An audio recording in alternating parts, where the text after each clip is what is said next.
What I got, you can't buy. It resides between my eyes. Walked through the fire, came out better on the other side. See, life's like a beach if you find the same. And right now, I'm feeling like 100 grand. You are listening to Inspired Insider with your host, Dr. Jeremy Wise. Dr. Jeremy Wise here, founder of InspiredInsider.com, where I talk with inspirational entrepreneurs and leaders. Today is no different. I have Wes Michael of reshaping. And Wes, before I formally introduce you, I always like to point out other episodes people should check out of the podcast. This is really a cool bridge between helping researchers and patients. And I did actually a health and longevity series on the podcast because this is a passion of mine. I love talking about health. Health is, if not the most important thing, one of the most important things for us. And so some of the people I had on to check out is Dr. Michael Rose. He did a 40-year research study on longevity with fruit flies. And it's really fascinating research that they did.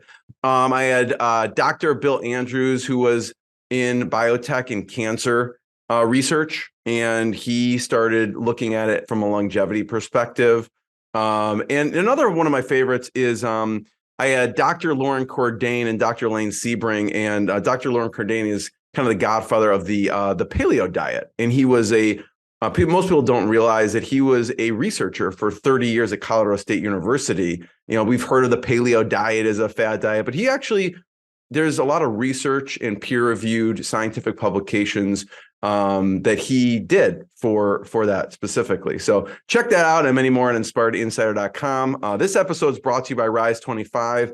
And at Rise 25, we help businesses give to and connect to their Dream 100 relationships and partnerships. And how do we do that? We actually help you run your podcast. We do strategy, we do accountability and full production execution for a podcast. We're an easy button for a company to run their podcast. And we call ourselves the Magic Elves that run in the background and make it look easy for the host and the company so they could just build the relationship, create great content, and run their company. For me, Wes, the number one thing in my life is relationships. I'm always looking at ways to give to my best relationships. I found no better way over the past decade to profile the people and companies I most admire and share with the world what they're working on and spread the word. And it's really amazing to produce content with great people and other people can learn from and share it. So if you've thought about podcasting, you should. If you have questions, go to rise25.com.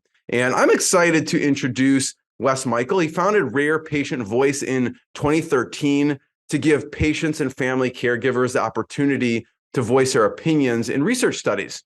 And Rare Patient Voice is conducting thousands and thousands of studies, and they reward patients and family givers for doing that. They've actually rewarded over $10 million for their participation in these studies. And it's amazing. People love it because it helps the researchers, it helps society, and it helps them. So, Wes, thanks for joining me.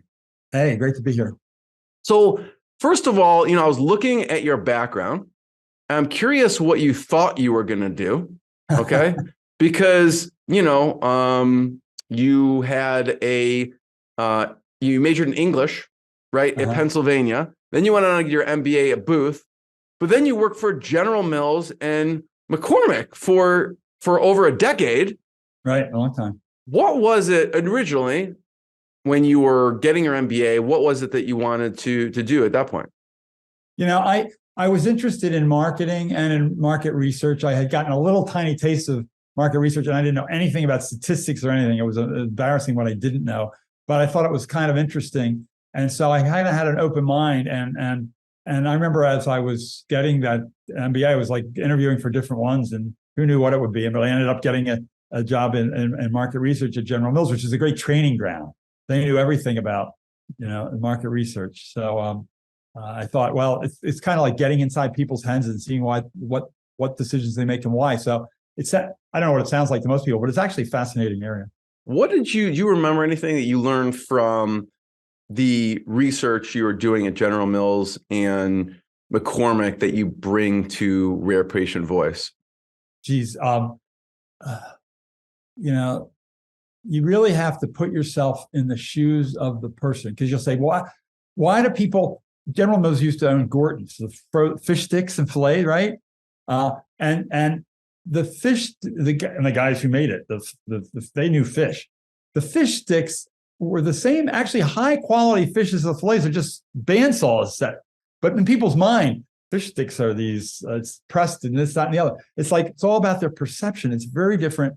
And the perception was it was cheap and it was not real food or something. And they're like, well, it's not. It's like, well, you've got to deal with what people are thinking and then figure out about it. So, and then that's carried through in so many ways because you get to healthcare and it's like one of the first studies I did in healthcare, the client had a pill for anxiety and they were using the term, which physicians would use, oral therapy. It's like, no. That sounds like you're talking to a counselor, right? They mean oral. They mean you take a pill in your mouth. Well, you got to call it a pill. You can't call it oral. These are normal people. Think about how you talk to your mom, right? You got to talk understandably. So that's one thing it sounds so obvious, but there's a lot of people that miss the boat on that. Give us a little overview of Rare Patient Voice and what you do. So at base, what we do is very simple. We go out and meet patients and in effect recruit patients to be part of our community upper panel. And then we get opportunities all the time from clients who want to do research. They want to do a survey. They want to do a phone interview. They want to find out what the patient experience is like. And so we're the matchmaker. We have, hey, you want people with Fabry disease to do a 10-minute survey or a 1-hour interview, and we have people that want to do it. So let's link them together. Let's make sure they're protected, confidentiality and everything, and then they get paid. So it's kind of a simple thing, but we're filling that gap between the people that want to talk to patients and the patients that want to tell their story. It's a dual-sided marketplace, right? Yeah. You have to find the researchers, you have to find the patients. Talk about the patient side. How have you been able to get people to hear about it in order to do it? So when we first started, I didn't know any better way than to, especially with rare diseases, because you could have 1 million people, but you might have 3 with hemophilia. So you have to go to where the people are. So we would go to patient events. When it was beginning, it was just me. I would go to the hemophilia conference and set up a table and a clipboard and talk to people and explain to them and they would sign up. So that grew until we had a whole team of people going to events all around the country. You know how there's walks for MS and all these diseases, fundraisers? Well, we would be part of that. We would sponsor them and set up our tables, and it worked. We got people. Then I'm like, wait a minute, we can't be everywhere, right?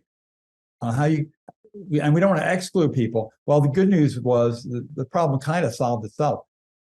Patients know other patients, right? They're in the support group.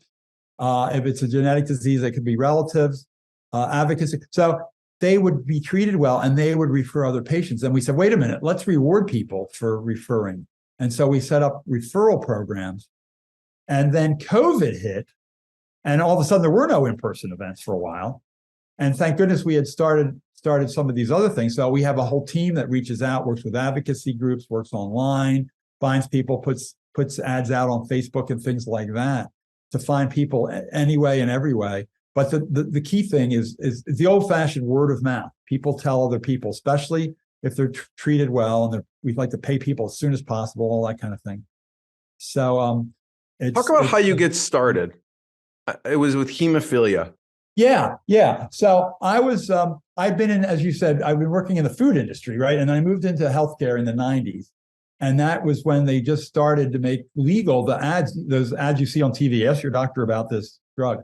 And right, exactly. we were working on a company that was in the hemophilia space. And hemophilia is quite rare, especially at that time. There was only a couple thousand people in the whole country. But one of the medical companies that worked in the area said, look, these people are very valuable to us. We need to know more about them. We want to interview them, want to survey them. We want to really find out what products and services we can bring to them. Can you create a panel, market research we call a panel, a group of these folks? And, you work for a small company, you bid on these things. We didn't know if we could do it or not, but we won it. So we had to figure out how to do it. And what we did is we went to the National Hemophilia Conference, set up our table, had all our giveaway items, and it worked. We explained it to people. They said, what are you talking about? no, your opinion is valuable. Please sign up. And every year we went back and we got more people, and it worked out well. The company would have us do interviews and surveys. Well, but what gave me the idea is a couple of years later, I was back at the hemophilia conference, and a different client, a different manufacturer came up to me and said, I hear you have this patient panel hemophilia. Can we access it? And we're like, well, no, because it was paid for by another company. You can't just give it away. But that gave me the idea. It's like, wait a minute, why not create something that's not restricted to any one client and make it available? Because people love to share their story, but it's hard to find them. So I had that idea. And I said, I have this idea. I didn't do anything with it for over 10 years. I would tell my wife and she said, yeah, right. And I was, I guess like a lot of people, I had to be forced into it. I was working for a company, a good company, but it run into some cash flow issues. And they asked me can you work for a couple months and not get paid and we'll figure this out? And I said, well, that's creative. But let me, if I'm not being paid, maybe there's something else I'd rather do. And it was perfect timing. My wife, who had been out of the workforce, was looking for a job, and our kids were getting a little older, and she got a job and had healthcare, right? It's all about the healthcare. And it's like, look, okay, you do that. I'm going to be at home with the kids this summer, setting this thing up. And guess what? The first thing I did was go to the hemophilia conference, because I had done it before. I knew it worked. I knew there was a demand. And I knew it was going to work because on my way to that conference, it was in Disneyland out in Anaheim that year. I got a call because we had just set up the company. I had the name. We didn't really have anything to offer yet. I didn't want to say too much, but somebody called me and said, we're working on a hemophilia project and we can't find anybody. Do you have anybody? I said, no, but by the end of the weekend, I will.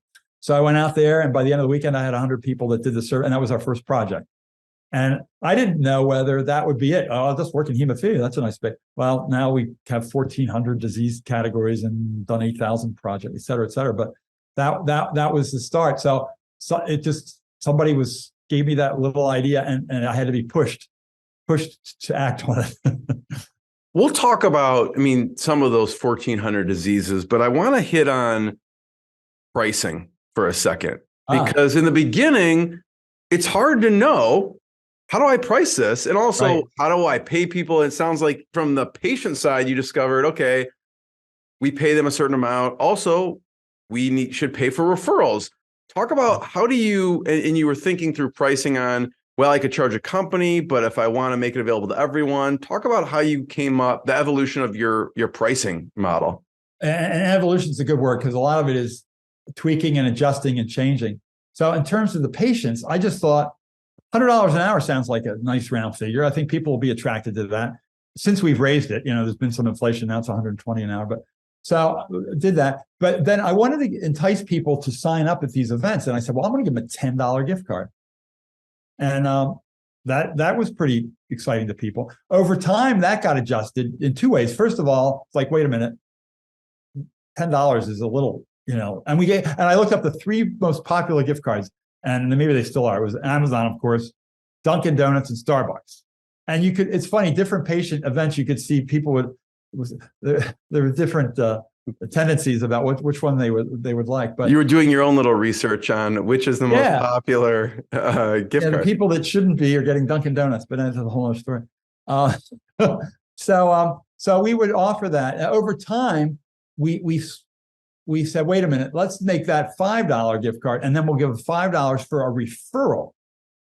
And then now and over time, we got even further. We said, wait a minute, the $100 an hour, now $120 an hour seemed to be a good incentive even without a gift card. So now we don't give a gift card for signing up, but we give a $10 referral. So it's the supply versus the demand. We pushed it to the referral thing. And now we have 3,500 referral partners that are out there. Some of them make it a little part-time job. They're always out there talking us up and finding people. So that was from the patient side. Yeah, if someone recommends like 10 or 100 people a month, that adds up pretty quickly. And there's some people that are online, as you can imagine. They're online on Instagram doing, and some of these people are getting several $1,000. And of course, everybody gets over $600. We have to do it a 1099 and report it and all. But hey, more the merrier. Let me understand for a second, Wes, with it for the sign up, because I feel it's fascinating. If they sign up, they get $5. How do you ensure they actually show up for the actual study? Well, that's a big issue. It's called, in the industry, it's called no-shows, and we all hate no-shows. And with patients, It's going to happen in real life. They have a flare up, they have an attack, and some people take it more seriously than others. Some people, well, they want to do an interview. So we've done various things over the years to help. Most importantly, you contact people, you try to call them. Texting is good, because how often do you read an email? But people do tend to look at their text. Now, we even came up with a new thing just this past year. We hired people that are called schedulers, because we have project managers that run a project, but it's not as easy as it sounds to call these 10 people when you're doing 1,000,001 things and so people are just happy to get on the phone and reach out to these people. So that's a big help. And then we're getting smart, because now we have a proper database, et cetera, et cetera. We can see who's been reliable in coming and who's not. Especially the first few interviews, the very first interview, you don't want to no show. The client's there, everybody's listening. It's very important. If somebody doesn't show, everybody feels terrible. If it's the 10th interview, they hardly notice if it's got rescheduled. So, okay, let's make sure the first few are the most highly reliable. At least alert the client and say, hey, here's their track record.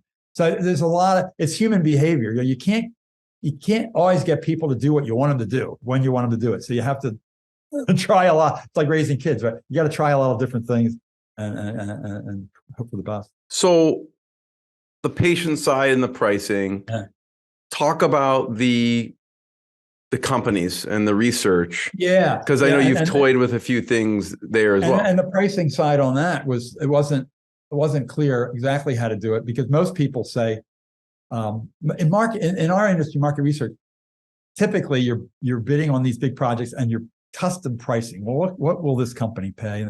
And we're like, ours has become a volume business. We're not doing the research. We're matchmaking. We want to make it simple. So we said, I came up with some numbers. Well, for a phone interview, it's X $100 for a recruit. And for an online survey, the numbers are bigger, but it's a simpler process. So it's a lower number. And I just tinkered with it a bit and it seemed to work. And I think we were undercharging for a while, but undercharging was not a bad way to get started, because people said, what do we have to lose? Let's go with this company.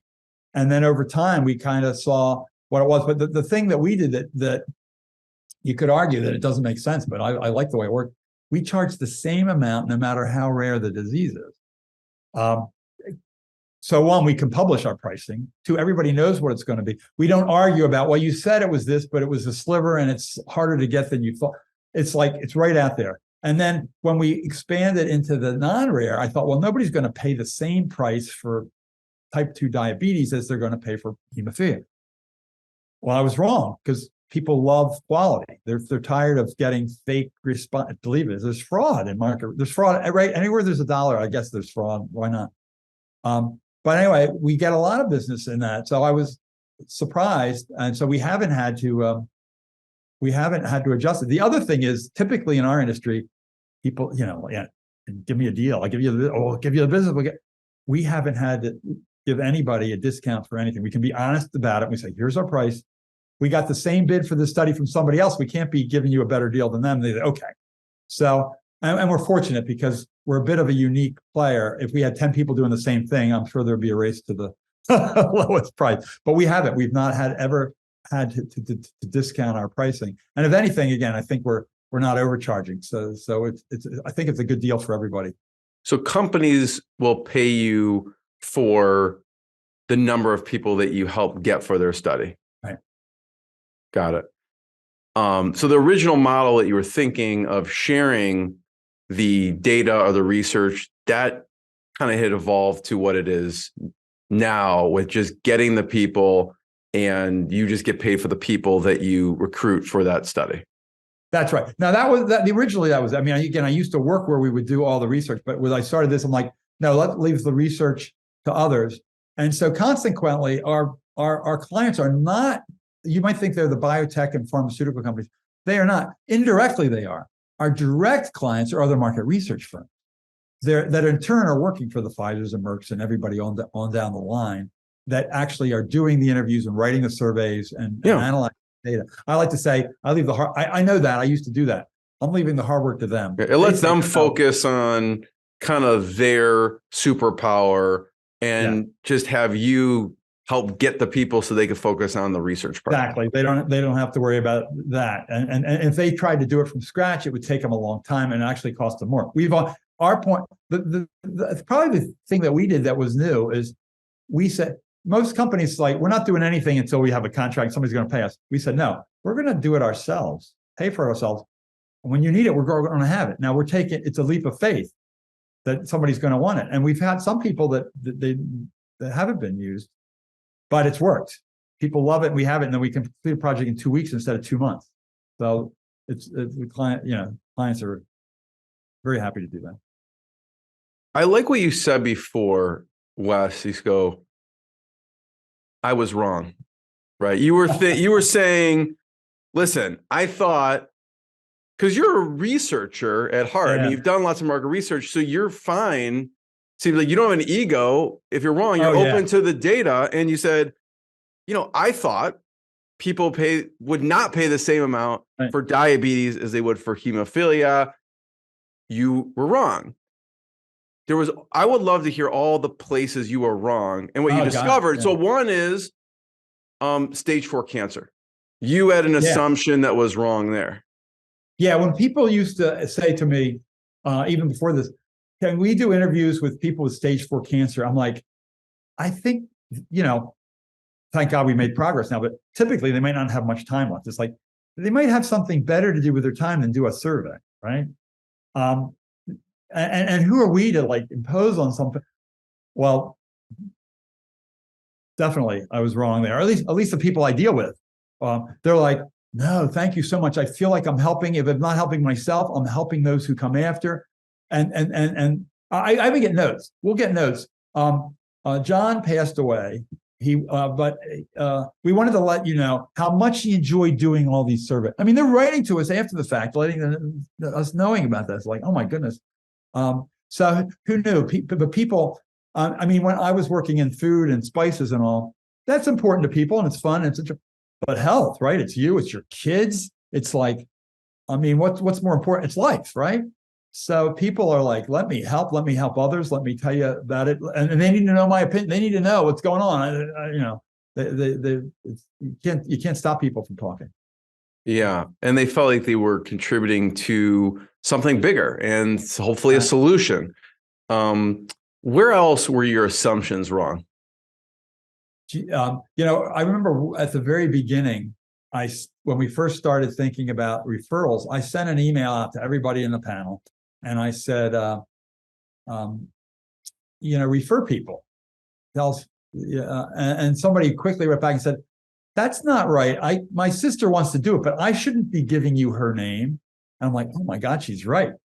And I was thinking, boy, if I were in a big corporate thing, I'd have to run it up the ladder and I wouldn't want to do it because I would look like I said, you're right. Within an hour, I sent an email. It's like, change in program. I was pointed this out. This is tell the person and have them contact us. But you can't be giving us somebody's name and directly. So I was like, that was obvious. I was just stupid about it. But it's great to be. People tell you when you make mistakes. And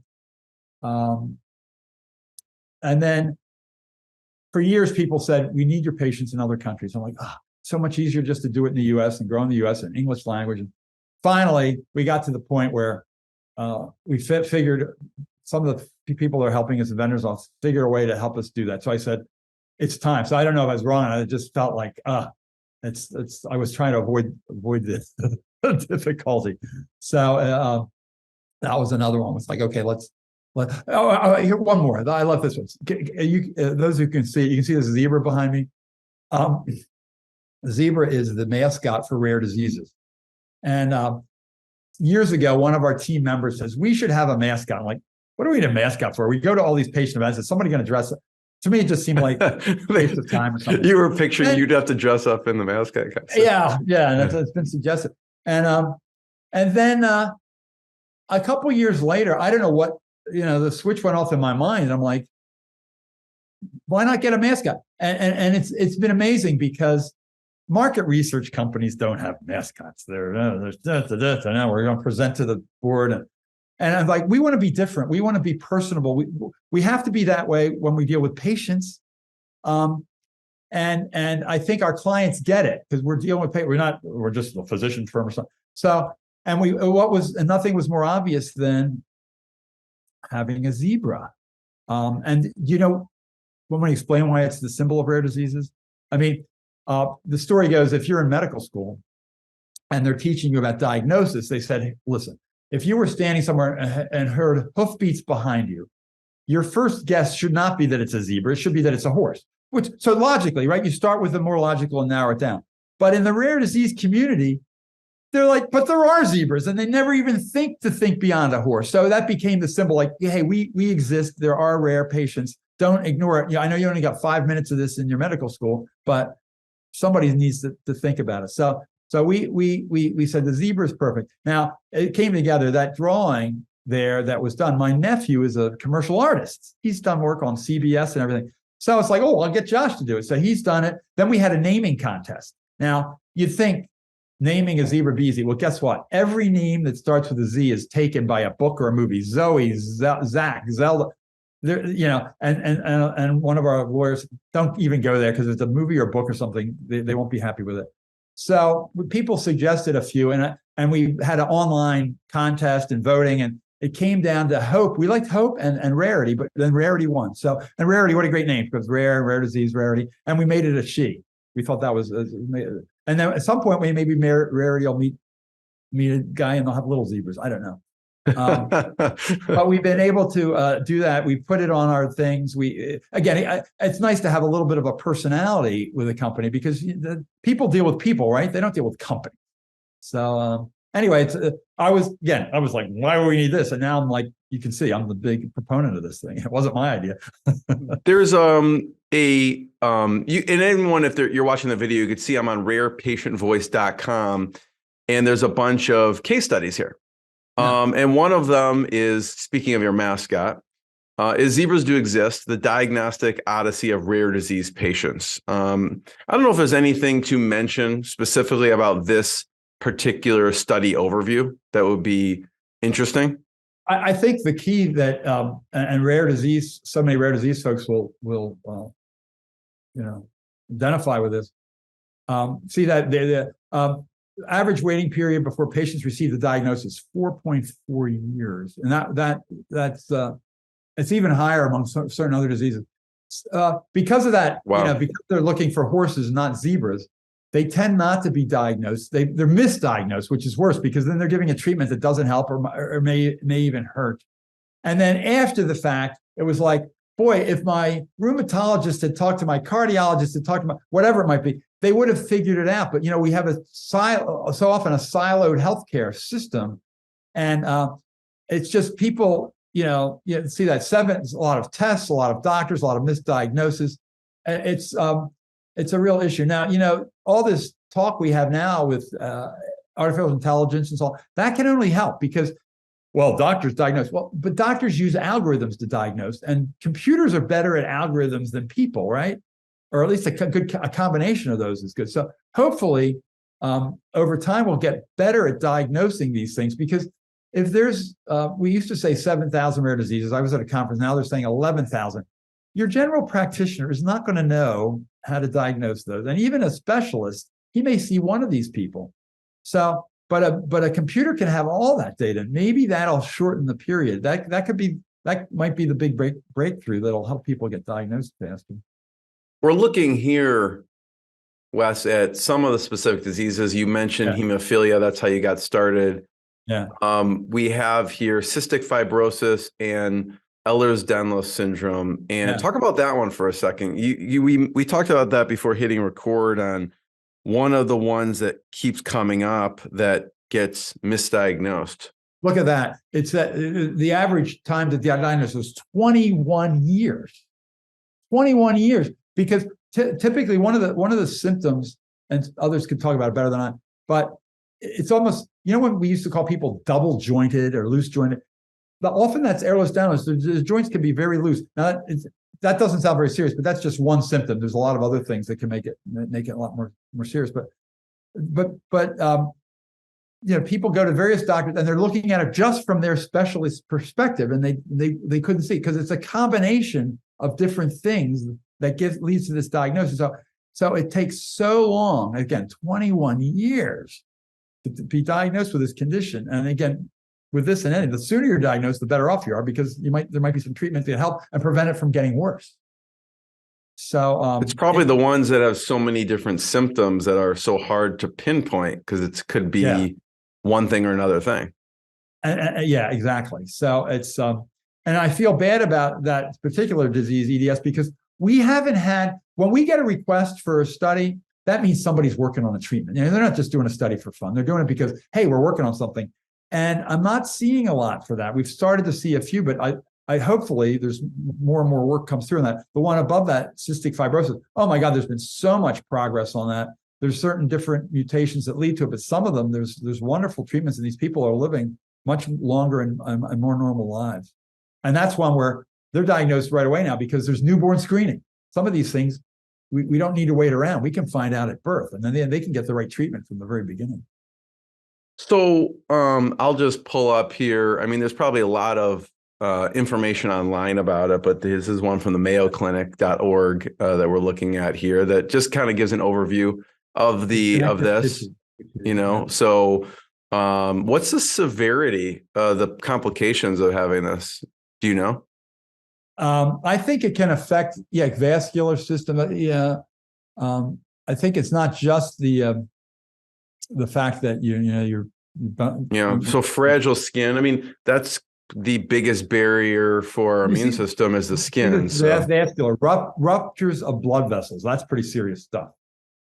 Yeah, that's crazy that someone would go to doctors for 20 years and then they think they have it, and it's not. It's something else, and you get treated, and you're wondering why it's not getting better or changing. And wow, it's a crazy world.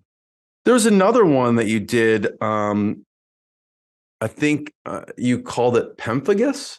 How was it? Pemphigus and pemphigoid. Oh, horrible. I can say what disease is good. But people get these blisters and such, typically internally. What could be more painful? And it's not just about being painful. It's a deadly condition. And there's a wonderful organization, and I've been there many times, where we meet patients and ask them to join. But that sticks with me, because I'm like, what could be worse than this condition? And then again, a lot of them are misdiagnosed along the way. You know who typically finds it? Dentists, right? Because they're people are going because there's a problem in their mouth. Or at least it's where they're first seeing it. Anything interesting? I don't know if this is my perception or not, but I feel like maybe it's just been diagnosed more, a rise in the diagnosis of like Crohn's and ulcerative colitis and some of these bowel diseases. Right. Have you heard anything interesting in the Crohn's realm? Yeah, I mean, there's certainly, and I was just reading about that. There seems to be a lot more. I don't know if it's probably. I'm not a herbalist or whatever, but it probably has a lot to do with diet. We are if you've heard of Dr. Robert Lustig, he's the anti-sugar guy, but he a lot of smart things. But processed food and all this stuff. And I used to work for a processed food company, so who am I to? But a lot of this stuff we didn't have even 50 years ago. We weren't eating nearly as much of that. And of course, Lustig's thing is eat real food. There's paleo diet. A lot of these diets are wonderful. The key that they have in common is eat real food. Don't eat processed, where it's all been ground up, and so your body's not processing it. It's not just what you're eating; it's how your body processes it. But some of that may be going on there. I don't want to pretend to, I'm not telling people how to treat it or anything. But definitely, there's more and more of that. Fortunately, there's a lot more treatment, so we get a lot of requests to talk to those folks and have them take a look at new treatments. From the company standpoint, Wes, I want to talk about setting it up to run efficiently and properly. Because eventually, with companies, people want to sell someday. Even if they don't want to sell someday, I had take it with you, right? John Warlow from Built to Sell, and he talks about this on the podcast, and he's got a great show too. About setting it up so if it's running without you, you can work on the business, in the business, even if you have no plans on selling it. So talk about how you've set up the company, so not necessarily as an exit strategy, but as to run efficiently without you. Right. Because What have you done? I'm a big fan of that. John Warlow built to sell, because the idea, if it's built to sell, it's actually built to be a good company. I mean, the two aren't mutually exclusive. Yeah. So from the very beginning, I intentionally didn't call it Wes Michael Research or something like that, because I thought I don't want it to be, though that, that can work, but I want it to be, have its own identity and not just me, because you want it to work down the road. And then the key thing has been, when it first started, it was just me, so I had to do everything. And I'm a lazy guy. I don't want to do that forever. So I had a rule every time. If I was working to midnight, it was time to hire somebody. So I get to midnight, I hire my first guy, and a few months later, so we kind of do that. Well, it's true. As if you get good people, that's the name of the game. So we have teams that do the projects. We have teams that do the proposals, teams that do the patient outreach. I was able to go away a couple of weeks ago with my daughter through Paris and London and Edinburgh. And yeah, I check my emails and things come, but the business runs. Any questions, those people, they can make a wonderful answer to the questions, and they do it. So it's and at the very beginning, could people do it as well as I could? No, because I knew it in and out. But now they can do it better than me. And then systems grow up as I do it. And I don't even know the systems because I'm not doing it every day. So I couldn't do it if I wanted to. But I like to say, and people make mistakes, right? I tell our people every mistake, and some mistakes are costly. Sometimes we pay people twice, or things went wrong. I said, look, every mistake you've made, I've also made. I get it. I'm not going to be like, you're an idiot. No, I've made it. It's just, you've learned. That's considered training, right?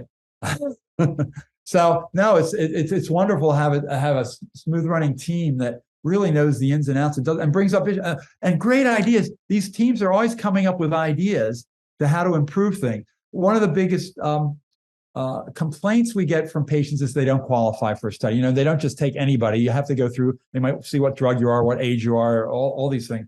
And people don't qualify. And they, why don't they want my opinion? And they take it personally. We have to say, no, I'm so sorry. Well, somebody had an idea and say, hey, when people don't qualify, let's at least put them in a raffle for $100 gift card. Let's at least, I'm like, great idea. If $100 a month can make people feel a little bit better about staying in, how cost effective is that? I wouldn't have thought of that. So it's wonderful. People come up with these ideas, and I'm just like, what do? I go on podcasts, and I go to conferences, and I post on LinkedIn, and I try to do my job, but I'm not doing oh my God, the client needs this in 2 hours. They know how to do it. So it started off, Wes, with you. Talk about those teams for a second again. You said there's a proposal team, there's an outreach team. What are the different teams that are set up in the organization to make it run? Yeah, so each project we have, each engagement, somebody has to run that, and it's like they're sending out emails to patients, they're answering their questions, they're working with the client. Did we get what we want? Is it working well? So there's a whole team that runs those, and believe me, and I had to do that at the beginning. It's like that is not an easy job.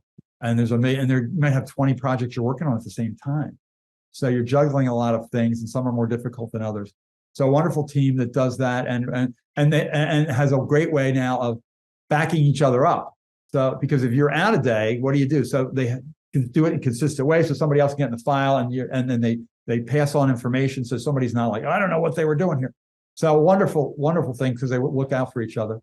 Then in proposals, we'll get 50 or more proposal requests a day. And I was doing it in my day, cut and paste and do this stuff. And now we have a system actually that the clients can write their own proposal, because the pricing is standard and our numbers are published, and it's like makes it easier. Realestate.com, put your specs in and here's the price. But we use the same tool ourselves. Tiffany, who leads that team, says, that's a life changer, because she uses that same tool. So there's a team that's constantly doing that, and people, when they come to us, they're in a hurry. They don't want to wait a week. They don't want to wait a day. They're getting those proposals out within an hour or two. And then we're saying if it's 8:00 at night, we have the automatic tool. You can get it immediately. So they're constantly, and half their work is not getting a proposal. It's 10 back and forth afterwards, right? Well, what do we change this? What do we change that? And then the patient outreach team, that's so important. That's organizing all the events we go to and the people that sign up and the questions they have and validation. We can't let people in. We don't want frauds in our database. And ours is about quality, not quantity. So they're reading line by line. This looks weird. Let's call that person up. Let's see if you can talk in 10 seconds talking to somebody, they're real. Oh, we got to talk about Smith. And this, they're not giving you vague answers about, something. So, so all these. Yeah, that makes sense because and I got part-timers too working for us. So. From a fraud perspective, I mean, people could look up the disease online and start describing it. If you're giving them $100, I mean, some people, I guess no I didn't even think of that. Yeah. When I first started, people would trickle in online. And one day I looked at 100 people signed up. I'm like, oh, we've gone viral. This is great. All the diseases were listed in alphabetical order. Well, that doesn't happen by chance. Somebody had a bot of something. So I throw all those away. And then what was the other thing? Yeah, there's bots in other countries that can do surveys and do all that stuff. So it's a big deal. And as soon as when there's money involved, people will figure out a way to get part of it. So it's a key thing. We have a good reputation, and I'd rather not have somebody in and have our clients happy than say, oh my God, this person's a phony. I have one last question. Thanks for walking through that. And before I ask it, everyone could check out rarepatientvoice.com to learn more. If you do know someone with some type of disease, you could check out, for the patient section, and you may qualify for one of their studies, research studies, opportunities. Feel free to sign up and look at any. And if you are a research company looking for people, then check them out. Actually, there was one that I interviewed a couple weeks ago. Wes, I'll have to tell him about your company. The last question is about, you mentioned systems are big, when setting up the company with the team, with communication. Yeah. So I'm wondering what the tech stack looks like, from like SOPs to proposals to software that the team uses to communicate. What type of tech do you use internally for the company to run? Yeah. So when we first started, it was all about spreadsheets. And it's amazing what and I knew we weren't going to be in spreadsheets forever, but it's amazing what you can do. Every panel was its own little spreadsheet. The biggest thing for us was we have this wonderful company we work with. It's called Q1 Tech. They developed our databases. Not as simple as it sounds, because it's not just, you have a person and here's their disease and here's the person and they have these 6 diseases, and they're also a caregiver for somebody with these other diseases, but they're the person you reach to because so it's much more complicated than I would have thought. But they created the tool, for example, that the clients can use to build their own proposals. And that's the system that we actually send out the invitation emails. So everything runs around that system. And so that's a key tech that we're running. Otherwise, we Dropbox. We've got certain things, and we're sharing, and every file is in there, and certain people need access, and certain people you don't want to give over access to things like that. So those are key. From an accounting standpoint, it's all about QuickBooks. It's the one thing I do myself. Do the SOPs and the process that people are following, are those within Q1 or the Q1 Tech build, or is that separate? No, I mean, recently we went through this whole process, and we're now, I don't know if you're familiar with this, ISO certified, ISO 27001. It's a huge process it's for security and such, but it's all about your processes and your SOPs and business plans if something goes wrong and all that other stuff. So it forced us to make sure we had everything and have it all recorded and in a certain place, and that it's reviewed every year, and that people are trained on it every year, and that we keep records of all that stuff. I mean, that's key for everything. So that really helped us professionalize, if you will, and do that. That fits into that whole get ready to sell, if you will, because you need to have everything documented, and you don't want to just say, oh, here's how we do it, and just tell somebody. You have it written down so they can follow a process. Yeah. Well, Wes, I want to be the first one to thank you. Thanks for sharing the journey. Thanks for connecting researchers to patients and everything you do at Rare Patient Voice. And everyone could check it out, rarepatientvoice.com, and more episodes of the podcast. So Wes, thanks so much. Thanks a lot, Jeremy. I appreciate it. And I welcome everybody reaching out to us. What I got, you can't buy. It resides between my eyes. Walked through the fire, came out better on the other side. See, life's like a beach if you find the sailing right now. I'm feeling like 100 grand.